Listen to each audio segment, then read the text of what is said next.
నమస్తే. Donald Trump nuclear టెస్టులు చేయండి అంటూ ఆదేశాలు జారీ చేశాడు. మరి దీంతో ఇది మరొక ప్రచ్ఛన్న యుద్ధానికి దారి తీస్తుందా అనేటువంటి సందేహాలు కలుగుతున్నాయి. మరి ఈ యొక్క ఉద్రిక్తతల నేపథ్యంలో మూడవ ప్రపంచ యుద్ధం యొక్క ప్రసక్తి మరొకసారి తెర మీదకి వచ్చింది. మరి ఏం జరగబోతోంది? ఇది కేవలం బెదిరింపుల వరకే పరిమితం అవుతుందా, లేకపోతే నిజంగానే యుద్ధం జరుగుతుందా? మాట్లాడుతూ మాతో జాయిన్ అవుతున్నారు రిటైర్డ్ కల్నల్ వివి రావు గారు. రావు గారు, ట్రంప్ వచ్చిన దగ్గర నుంచి కూడా అన్ని సంచలన నిర్ణయాలే. ఇప్పుడు చాలా సంవత్సరాల నుంచి న్యూక్లియర్ టెస్టులు అనేటువంటి మాట లేదు అమెరికాలో.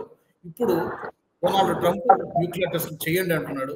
ఏం జరగబోతుంది? ఇప్పుడు అణ్వస్త్రాలు మన ప్రపంచంలోకి 1945లో టెస్ట్ చేయబడి హిరోషిమా నాగసాకిలో వాడడం జరిగింది. దాని తర్వాత ప్రపంచ దేశాలన్నీ ఒక రెండు గ్రూప్స్ కింద విడిపోయినాయి. కొన్ని కంట్రీస్ నాన్ అలైన్లో ఉన్నా కానీ బేసికలీ డెమోక్రసీస్, కమ్యూనిస్ట్ కంట్రీ. వీళ్ళ మధ్యన కోల్డ్ వార్ జరిగింది. ఈ కోల్డ్ వార్ 1992లో ఎప్పుడైతే రష్యా వీకెన్ అయ్యి చాలా రిపబ్లిక్స్ కింద ఫామ్ అయిపోయిందో అప్పుడు దాదాపు ఒక అగ్రిమెంట్కి వచ్చారండి. మిసైల్స్ని న్యూక్లియర్ వెపన్స్ని తగ్గిద్దామని. అంతకుముందు 1972లో ఒకటి ట్రీటీ సైన్ అయిందండి కంట్రోల్ పెట్టుకోవడానికి. అయితే ఎప్పుడైతే వీకెన్ అయిందో అమెరికా అప్పటితో ఆగకుండా ఇంకా వీకెన్ చేయాలని చూసింది యుక్రెయిన్ ద్వారా. ప్రస్తుతం యుక్రెయిన్ ఇంకా సమస్య పోలేదు. ఈస్టర్న్ ప్రాంతంలో రష్యన్ స్పీకింగ్ ఏరియాస్ ఏవైతే ఉన్నాయో వాటిని ఆల్మోస్ట్ రష్యా తీసుకోవడం జరిగింది. కేవలం 10% మాత్రం మిగిలింది. దీని తర్వాత వాళ్ళు చర్చలకు సిద్ధంగా ఉన్నారు. అయితే యూరోపియన్ యూనియన్ అండ చూసుకుని, కొంతవరకు అమెరికా అండ చూసుకుని యుక్రెయిన్ మాత్రం ఒప్పుకోవట్లేదు. పుటిన్ గారు ఏం చేశారంటే, ఏదైతే కోల్డ్ స్టోరేజ్లో పెట్టారో 2008లో 6 types ఆఫ్ టెస్ట్స్, అంటే 6 types ఆఫ్ రీసెర్చ్ రిజల్ట్స్ని అందులో 3 ప్రయోగించి చూపించారు. ఒకటి ఇంటర్ కాంటినెంటల్ బాలిస్టిక్ మిసైల్. దీన్ని అమెరికా వాళ్ళు సాటర్న్ 2 అంటారు. ఈ సాటర్న్ 2 అన్నది ప్రపంచంలోనే అత్యంత శక్తివంతమైన బాంబు. ఇది గాల్లోకి వెళ్ళి 14,000 కాదు 15,000 కిలోమీటర్ల దూరం వెళ్ళి మల్టిపుల్ వార్ హెడ్స్ ద్వారా వేరియస్ టార్గెట్స్కి వెళ్ళగలదు. అంటే అమెరికా మీద ప్రయోగిస్తే అమెరికాలో కేవలం ఒక రాష్ట్రం కాదు 2-3 రాష్ట్రాల మీద ప్రయోగించవచ్చు ఒకేసారి. ఇలాగే మొన్న 10 రోజుల క్రితం బురేవోస్నిక్ అని ఒక మిసైల్ ఫైర్ చేయడం జరిగింది.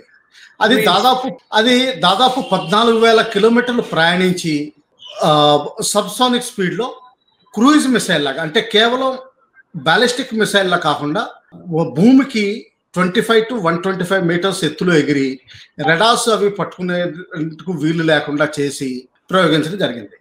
ఇందులో ఆ ఫ్లైట్కి ఫ్యూయల్ బదులు లిక్విడ్ ఆర్ సాలిడ్ ఫ్యూయల్ బదులు మినియేచర్ న్యూక్లియర్ రియాక్టర్ వాడటం జరిగింది. అంటే రష్యా న్యూక్లియర్ రియాక్టర్స్ని మినియేచరైజ్ చేయడంలో చాలా నైపుణ్యం సంపాదించింది. దీనివల్ల భయపడ్డారు. మొన్న 3-4 రోజుల క్రితం ఇంకొక టార్పెడో, నేవల్ టార్పెడో, దాదాపు 100 టన్నులు బరువు ఉన్నది. అంటే ఒక న్యూక్లియర్ సబ్మెరీన్ బరువు ఉన్నట్టు ఇది 2 మెగాటన్నులు న్యూక్లియర్ వార్ హెడ్ కానీ కన్వెన్షనల్ వార్ హెడ్ కానీ తీసుకెళ్ళగలిగేది. ఒకసారి ప్రయోగించిన తర్వాత ఇది టార్పెడోలో కాకుండా అండర్ వాటర్ డ్రోన్ లాగా ప్రయాణం చేస్తుంది. అంటే ఏంటంటే రెడార్స్కి దొరకదు, శత్రు దేశాలకి చాలా పట్టుకోవడం చాలా కష్టం అవుతుంది. ఎందుకంటే సముద్ర భూగర్భంలో 1 కిలోమీటర్ అంతుని ఎక్కడైతే వెరీ లో ఫ్రీక్వెన్సీ కేవలం చేరుకుంటుందో అక్కడ ప్రయోగించబడి సిటీస్ మీద వాడచ్చు. దీనివల్ల న్యూక్లియర్ రేడియేషన్ తర్వాత సునామీలు వచ్చే అవకాశం ఉంది. ఇది ప్రయోగించిన తర్వాత అమెరికా ఏం చేసిందంటే, బహుశా అంచనా వేసుకుంది, నేను 2005లో ఏదైతే అబ్రిగేట్ చేశానో కానీ టెస్ట్ చేయలేదో, కానీ బహుశా ప్రపంచానికి తెలియకుండా బ్యాక్గ్రౌండ్లో రీసెర్చ్ నడుపుతూనే ఉండుంటారు. ఆ రీసెర్చ్ని ఇప్పుడు బయట టెస్ట్ చేసి ప్రపంచానికి నేను మళ్ళా నా పాఠం చూపించుకోవాలి. 2 నెలల క్రితం ఇరాన్ మీద B-2 బాంబర్స్ని పంపించి వాళ్ళ పాఠం చూపించుకున్నారు. కానీ ఇప్పుడు వాళ్ళ భయం ఏంటంటే, చైనాకి ఈ రోజున 800 పైగా న్యూక్లియర్ వెపన్స్ ఉన్నాయి. అంటే అమెరికాలో 10వ వంతు ఉన్నాయి. ఇంకొక 5 సంవత్సరాల్లో వాళ్ళు ప్లూటోనియం, యురేనియం ఎంత ప్రొడ్యూస్ చేస్తున్నారంటే అమెరికా తోటి ధీటుగా ఉండగలరు. దాన్ని రెండింటిని ప్రివెంట్ చేయడం కోసం అమెరికన్ ప్రెసిడెంట్ ఒక డెసిషన్ తీసుకున్నారు. Quite logical.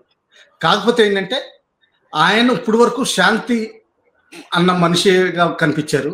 Nobel peace prize కి రికమెండేషన్స్ వెళ్ళి లాస్ట్ ఇయర్. ఈ సంవత్సరం కూడా ఆల్రెడీ కొత్త సంవత్సరానికి 2026 కూడా రికమెండేషన్స్ వెళ్ళడం మొదలుపెట్టినాయి. అందులో జపాన్ పెట్టింది, పాకిస్తాన్ పెట్టింది, ఇటువంటి జరుగుతున్నాయి. అటువంటి తరుణంలో ఇటువంటి డెసిషన్ చాలా కష్టంతో తీసుకుని ఉంటారు. ఇది ప్రపంచంలో కోల్డ్ వార్ రీస్టార్ట్ అయినట్టు మనం మొదలు పెట్టుకో. ఈ కోల్డ్ వార్ లో ఏమవుతుందంటే ఎవరు వెపన్స్ ప్రయోగించరు, కానీ ఎవరి స్టాక్ పైన వాళ్ళు పెంచుకుంటూ ఉంటారు, ప్రజల్ని భయభ్రాంతులు చేస్తారు, డెటరెన్స్ పెంచుకుంటారు. మనం భారతదేశం నేర్చుకోవాల్సింది ఏంటంటే మనకు కూడా ప్రపంచ అంచనాల ప్రకారం 180 వెపన్స్, పాకిస్తాన్ దగ్గర 170 ఎంతో ఉన్నాయి. ఇప్పుడు మనం న్యూక్లియర్ రియాక్టర్స్ని మనం కూడా మినియేచరైజ్ చేయగలిగితే ఇవి సటన్లీ ఈ దేశాలు ఏవి మనకి టెక్నాలజీ ట్రాన్స్ఫర్ చేయవు. నేదర్ అమెరికా, నార్ రష్యా, నార్ యూకే, నార్ ఫ్రాన్స్, నార్ చైనా, నార్ ఈవెన్ జపాన్, ఎవరి దగ్గర అయితే న్యూక్లియర్ రియాక్టర్స్ ఎక్కువ ఉన్నాయో, ఇజ్రాయెల్, లేకపోతే ఎవరు చేసే అవకాశం లేదు. మన ఓన్ టెక్నాలజీ తోటి మినియేచరైజ్ చేయాల్సిన అవకాశం. దీనివల్ల ఉపయోగాలు ఏమంటారా? Nuclear submarines part of nuclear ట్రైడ్కి దానిలో వాడచ్చు. 2 నెలల వరకు సముద్రంలో 1 కిలోమీటర్ లోతుని న్యూక్లియర్ సబ్మెరీన్ ఉండి న్యూక్లియర్ వెపన్స్ని ఫైర్ చేయగలిగే క్షమత ఉంటుంది. అది పాకిస్తాన్కి లేదు, కేవలం చైనాకి మాత్రం ఉంది. ఇంకా రెండవది, మనకున్న ఎయిర్ క్రాఫ్ట్ క్యారియర్స్ ఇప్పుడు వరకు కొంతవరకు కేవలం అరేబియా సీ, బే ఆఫ్ బెంగాల్లోనే వాడచ్చు. దాన్ని ప్రపంచంలో ఎక్కడైనా వాడడానికి 2 నెలలు పైగా ఉంచడానికి మనకి మినియేచర్ న్యూక్లియర్ రియాక్టర్ దానిలో వాడితే చాలా మంచిది. మూడవది, ఏవైతే మిసైల్స్ ఉన్నాయో మనం కూడా సూర్య మిసైల్ దాదాపు 8,000 కిలోమీటర్ల పైన ఫైర్ చేస్తున్నాం. ఆ మిసైల్లో ఇటువంటి న్యూక్లియర్ రియాక్టర్ పెట్టగలిగితే మనకి అన్లిమిటెడ్ రేంజ్ వస్తుంది. కేవలం మిలిటరీ పర్పసే కాదు, మన దేశం చాలా లీడ్ తీసుకుంటుంది ఎన్విరాన్మెంట్ సపోర్ట్కి. అందులో హైడ్రోజన్, తర్వాత ఎలక్ట్రిక్ వెహికల్స్, ఇటువంటి చాలా మిక్చర్ వాడితేనే కానీ మనం సక్సెస్ అవ్వలేము. అందులో న్యూక్లియర్ ఎనర్జీ కూడా ఒక భాగం. అంటే మన ఇండియాలో తయారయ్యే షిప్స్ జనరల్గా 40,000 to 60,000 టన్స్ దాటట్లేదు. ప్రపంచంలో దాదాపు 1.5 lakh టన్స్ వరకు మోయగలిగే షిప్స్ ఉన్నాయి. కొన్ని షిప్స్ అయితే పనామా కెనాల్లో ఇరుక్కుపోతాయి కూడా, అంత జాగ్రత్తగా తీసుకెళ్లాల్సి ఉంటుంది. అటువంటి షిప్స్ కి లాంగ్ టర్మ్ ఇవ్వడానికి మనం న్యూక్లియర్ రియాక్టర్స్ పెట్టచ్చు, అంటే శాంతియుతానికి కూడా వాడచ్చు. తర్వాత ఏంటంటే లడాక్ అటువంటి ఏరియాస్ లో కూడా మనం వాడచ్చు. మనకి అన్ని కట్ ఆఫ్ అయిపోయినా కానీ వీటిని వాడచ్చు పొల్యూషన్ లేకుండా. సో ఈ విధంగా మనం మినియేచరైజ్ చేయాల్సిన అవసరం ఎంతో ఉంది. ఇది మన ఇండియాకి లెసన్. తర్వాత మనం చైనాని ఒక కన్నెత్తి చూడాలి, ఎందుకంటే ఒక కంట పెట్టి చూడాలి. ఎందుకంటే వాళ్ళు కూడా అమెరికాను ఇప్పుడు రష్యాని కాపీ చేయాలని చూస్తారు. అమెరికా ఎప్పుడైతే టెస్ట్ చేసిందో చైనా దాని తర్వాత 2 నెలల లోపల టెస్ట్ చేయడం గ్యారంటీ. అందుకని చెప్పి ఇండియా కూడా చేయాల్సిన అవసరం ఎంతో ఉంది. నిజంగా ఒక వరల్డ్ లో సూపర్ పవర్ విశ్వగురువులా నిలబడాలి అంటే మాత్రం చేయక తప్పదు. ఇది మనకి చెప్పండి. ఇప్పుడు ట్రంప్ ఈ నిర్ణయం తీసుకోవడానికి 30 సంవత్సరాల తర్వాత తీసుకున్నారని చెప్తున్నారు. అది ఎంతవరకు నిజమో అది కూడా చెప్పండి. రెండోది, పుతిన్ ఈ మధ్యనే ఒక ట్రీటీ నుంచి వైదొలిగినట్టుగా ఉన్నాడు. వైదొలగడంతో పాటు ఒకటేమో ఈ సబ్మెర్సిబుల్ డ్రోన్ పోసిడాన్ అదొకటి ప్రయోగించారు, అలాగే బూర్ వెస్ట్నిక్, ఈ 2 ప్రయోగించడం వలన ఈ నిర్ణయం తీసుకోవాల్సి వచ్చిందా తప్పనిసరి పరిస్థితుల్లో?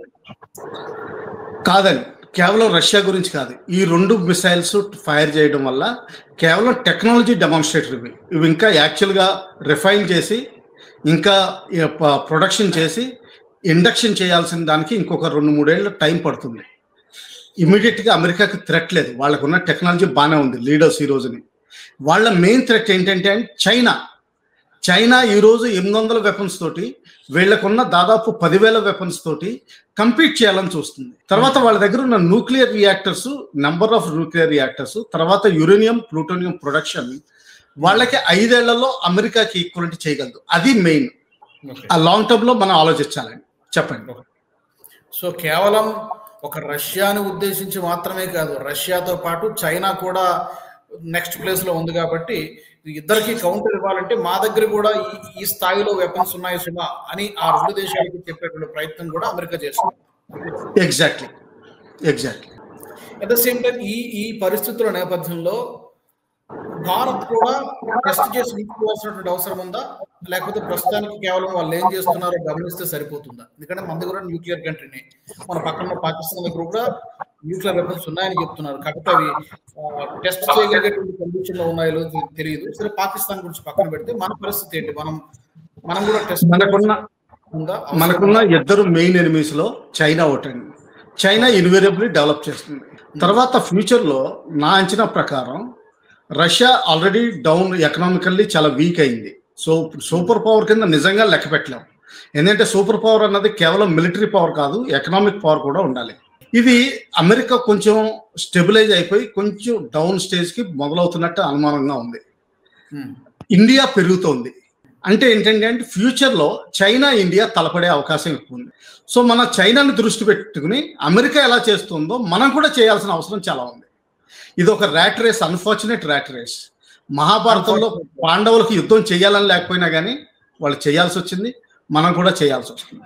సరే, మేబీ అది భారత ప్రభుత్వం ఆలోచిస్తుందేమో చూద్దాము.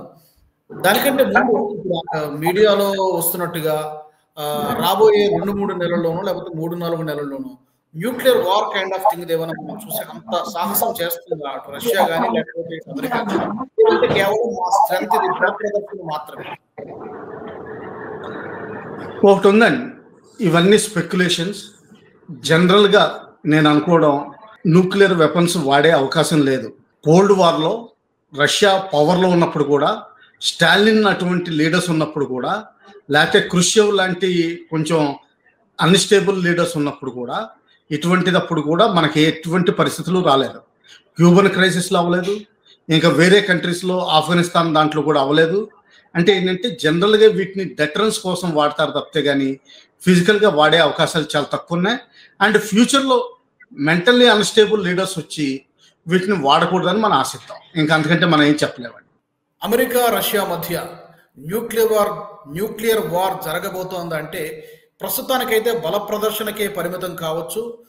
న్యూక్లియర్ వెపన్స్ ప్రయోగించేంత సాహసం బహుశా అటు 2 దేశాలు చేయకపోవచ్చు. కానీ సన్నద్ధంగా ఉండాల్సినటువంటి అవసరం మాత్రం ఉంది. ఎందుకంటే ప్రపంచవ్యాప్తంగా నెలకొన్నటువంటి ఈ జియో పొలిటికల్ ఉద్రిక్తతల నేపథ్యంలో అన్ని దేశాలు కూడా, న్యూక్లియర్ వెపన్స్ ఉన్నటువంటి అన్ని దేశాలు కూడా సంసిద్ధతను టెస్ట్ చేసుకుంటున్నాయి. దాంట్లో భాగంగానే ట్రంప్ కూడా తమ యొక్క డిఫెన్స్ డిపార్ట్మెంట్కి ఈ ఆదేశాలు ఇచ్చినట్టుగా తెలుస్తోంది. మరి ఈ అంశానికి సంబంధించి మీ అభిప్రాయం ఏంటో తప్పకుండా కామెంట్ సెక్షన్లో తెలియచేయండి.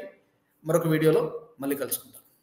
ఈ వీడియో మీకు నచ్చినట్టయితే లైక్ చేయండి, 10 మందికి షేర్ చేయండి. అలాగే కామెంట్ల రూపంలో మీ అభిప్రాయాలను మాతో పంచుకోండి. Nationalist hub group of channels ను సబ్స్క్రైబ్ చేసుకుని తెలుగునాట జాతీయవాద జర్నలిజాన్ని ప్రోత్సహించండి. ఈ వీడియో కింద ఉన్న బెల్ ఐకాన్ పై క్లిక్ చేయడం మర్చిపోవద్దు.